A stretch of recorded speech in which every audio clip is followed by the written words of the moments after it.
everyone. I hope everybody is healthy and safe. So today I am going to talk about a very interesting topic and a very common topic, pigmentation. So Asian skin होने की वजह से हम सब लोग किसी न किसी तरह की पिगमेंटेशन से सफ़र करते हैं. So आज मैं आपको 5 DIY टिप्स देने वाली हूँ जिससे कि आप अपने पिगमेंटेशन को खुद ही ट्रीट कर सकते हैं.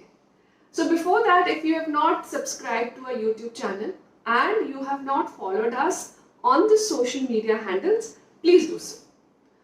So before talking about the 5 DIY tips, यानी कि do it yourself tips, मैं आपको कुछ basic बताना चाहती हूँ. See, pigmentation can be basically 3 types. Uneven skin tone, जो कि हम sunburn भी बोल सकते हैं.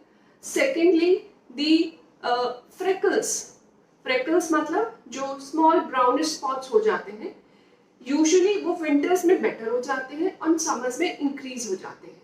And third is the melasma. Melasma यानी कि छाई. इसके लिए मैंने स्पेशली एक अलग से भी वीडियो बनाया है. So if you want to understand melasma in depth, you can go and check out that video. So identifying the pigmentation is very important. Pigment को आइडेंटिफाई करना बहुत जरूरी है, बिकॉज तभी हम राइट ट्रीटमेंट दे सकते हैं या ट्रीटमेंट खुद ले सकते हैं. तो अनइवन स्किन टोन यानी सनबर्न में आप कुछ डिफरेंट प्रोडक्ट्स यूज कर सकते हो. फ्रेकल्स के लिए हम डिफरेंट यूज कर सकते हैं एंड मेलास्मा के लिए हम डिफरेंट यूज करते हैं. पर 5 ये प्रोडक्ट्स जो मैं आज आपको बताऊंगी, ये सब पिगमेंटेशन पे काम करते हैं.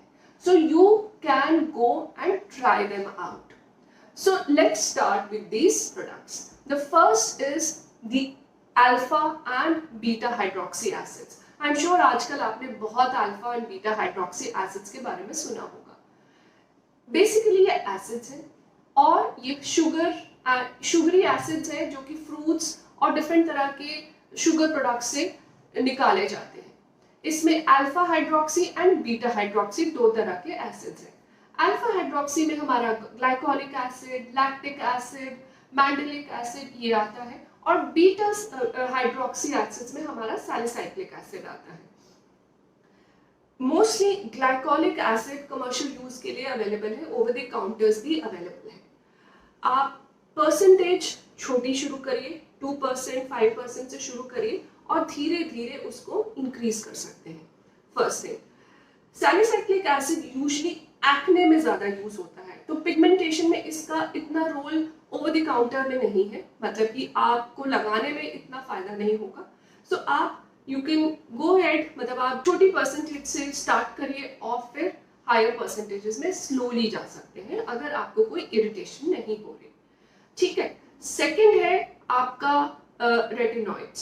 सी, रेटिनॉइड्स बहुत ज्यादा आपने इस बारे में भी सुना होगा, but retinoids is like wonders. They do wonders for your skin. Retinoids हमारे विटामिन ए के डेरिवेटिव्स हैं. अब विटामिन ए का जो फंक्शन है ना, वो है कि स्किन के जो सेल्स है उनको वो फास्ट इंक्रीज कर देता है, उनकी ग्रोथ को, यानी कि उनकी जो ग्रोथ है वो फटाफट होने लगती है, तो जो पुराने सेल्स हैं वो निकलने लगते हैं.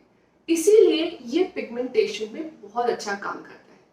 बट इसका एक साइड इफेक्ट ये है कि ये ड्राइनेस कॉज करता है. सो आई वुड से कि अगर आप रेटिनॉइड्स स्टार्ट करना चाहते हैं तो स्टार्ट विद द सबसे स्मॉलेस्ट कंसंट्रेशन. ये जो सबसे छोटी कंसंट्रेशन है ना, उससे स्टार्ट करिए. 0.025% से स्टार्ट करिए.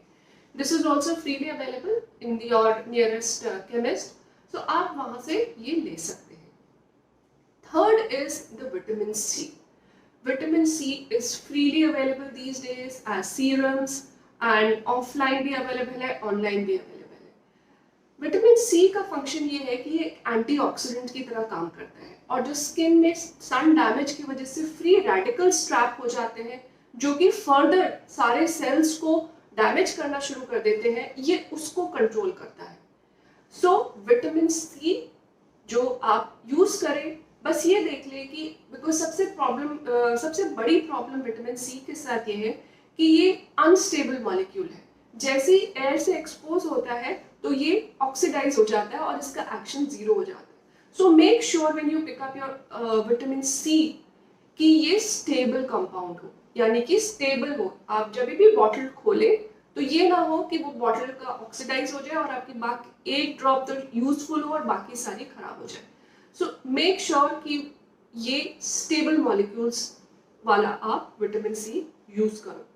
स्टेबल मॉलिक्यूल्स वाले विटामिन सी थोड़े से एक्सपेंसिव होते हैं, but that's okay, I think that's an investment you can make. Next is the hydroquinone. Hydroquinone बहुत टाइम से यूज होता आया है पिगमेंटेशन में because of its bleaching effect. So you can start actually with the 2% hydroquinone and then move on to the 4% hydroquinone.